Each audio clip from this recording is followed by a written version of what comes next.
Welcome to Lubitex Engineering, where we sketch out the things that keep the industrial world moving. Now, let's start. When you stop and think about it, there are these hidden forces all around us that literally move our world. They're usually simple, purely mechanical, and they're so common that we don't even see them anymore. So today, we're going to pull back the curtain on one of the great unsung heroes of the engineering world. Okay, this sounds like the beginning of a riddle, doesn't it? You've got a kid's bicycle, a massive piece of industrial machinery, and the absolute backbone of modern manufacturing. I mean, they seem like they're from completely different planets, but they all share one single, absolutely crucial piece of tech. And there it is, the humble roller chain. It's this beautifully simple, elegant solution that connects and drives an absolutely incredible amount of the technology that surrounds every single one of us. So what is it exactly? Well, at its very core, a roller chain is just a fantastic way to transmit mechanical power. You can think of it like a flexible steel belt with teeth, and it grabs onto these gears called sprockets to make one shaft turn by using the power from another shaft. It's really all about moving that rotational force, what engineers call torque, from point A to point B, and doing it super efficiently and reliably. And this right here, this reveals the chain's real secret. See, it's not just a string of metal links. No way. Every single joint is a precision-engineered bearing. You've got the pin, the bushing, and the roller, all moving perfectly against each other. So this thing that looks so simple is actually a whole series of incredibly hard-working, interconnected bearings, all designed to handle enormous forces.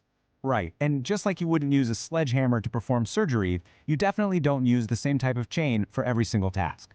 And this is where the world of roller chains just explodes with variety. There's a specialized chain for pretty much any job you can imagine. It's like having a giant toolbox, but just for chains. You've got chains that are built for pure brute strength and power. Then you have others that are all about finesse, designed to go around curves and follow special paths. You've got chains made to survive in really nasty, corrosive environments, and some that are so tiny they fit inside delicate medical equipment or office machines. So let's take heavy-duty chains, for example. The engineering tweak here is so simple, but it's incredibly effective. They just make the side plates thicker. That's it. And that one little change dramatically beefs up the chain's resistance to sudden shock loads and wear and tear, which makes it perfect for things like mining gear and heavy construction equipment. And then there's this brilliant piece of design, the leaf chain. It actually gets rid of the rollers completely. Instead, it just stacks plates directly on top of each other, interleaving them. This design gives them incredible tensile strength. That's the ability to resist being pulled apart, which is exactly why you'll find them doing all the heavy lifting in pretty much every forklift out there. Okay, so with all these different chains being used in machines all over the globe, how does an engineer in, say, the United States make sure their chain is going to fit on a sprocket that was made in Germany? Well, they need a common language, and that's exactly where standards come into play. The two main dialects, if you will, are ANSI, which is the American standard, and ISO, the International Metric Standard. Now, the most obvious difference, of course, is the unit of measurement, inches versus millimeters. But there's a subtler, more important point. ISO standards often require much more precise tolerances.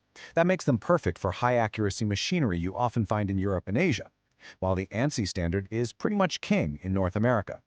But here's the thing. It doesn't matter what standard a chain is built to or what job it's designed for. There is one universal secret to making it last as long as possible, and it is, without a doubt, the single most important factor in its performance and its lifespan: lubrication.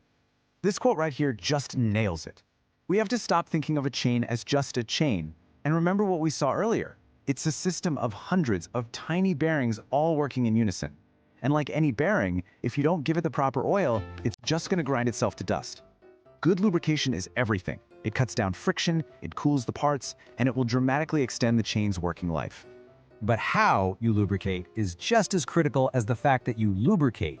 Just slathering oil on the outside of the roller, like you see on the left, that's totally wrong. It does almost nothing. The whole goal is to get that oil deep inside the joint where the work is happening. To do that, you have to apply it right to the gaps between the inner and outer link plates. That lets centrifugal force pull the oil down into that critical pin and bushing area. And there are a few key ways this is usually handled, and it all depends on the machine's speed and how hard it's working. The most basic is manual lubrication. Yep, just a person with an oil can or a brush, applying it every 8 hours or so. A step up from that is a drip system, which is automated to drip a slow, steady supply of oil. And then for the really high-speed, demanding stuff, you'll see an oil bath, where the chain actually runs through a sealed case that has a pool of oil in it, which guarantees perfect, constant lubrication. Of course, even with perfect lubrication, nothing lasts forever. So how do you know when a chain has done its duty and is ready for retirement? Well, it turns out there's a very specific number you need to look for. 3%. That's it. That is the magic number. But what does it actually mean? Now, this is the really fascinating part. The metal of the chain itself doesn't actually stretch like a rubber band. What's happening is that over millions and millions of cycles, the pins and the bushings inside every single joint start to wear down. This wear creates tiny, tiny gaps. But when you add up all those microscopic gaps over the entire length of the chain physically gets longer. We call this wear elongation. And once it hits 3%, it's time to retire the chain. And why is that 3% so critical? Well, just look at the difference here. A brand new chain sits perfectly down in the valleys between the sprocket teeth, but a worn, elongated chain, it doesn't match that spacing anymore. It starts to ride high, right on the tips of the teeth. This causes incredibly fast wear on the sprocket, puts a ton of stress on the chain itself, and seriously risks a catastrophic failure. The good news is, you don't have to guess. Of course, there's a tool for the job. A simple chain wear gauge gives you an instant go/no-go answer. You just hook one end on a pin, and you see if the pin at the other end of the tool can reach the little line marked for that chain size. If it's at the line or past it, it's time for a new chain. It's as simple as that.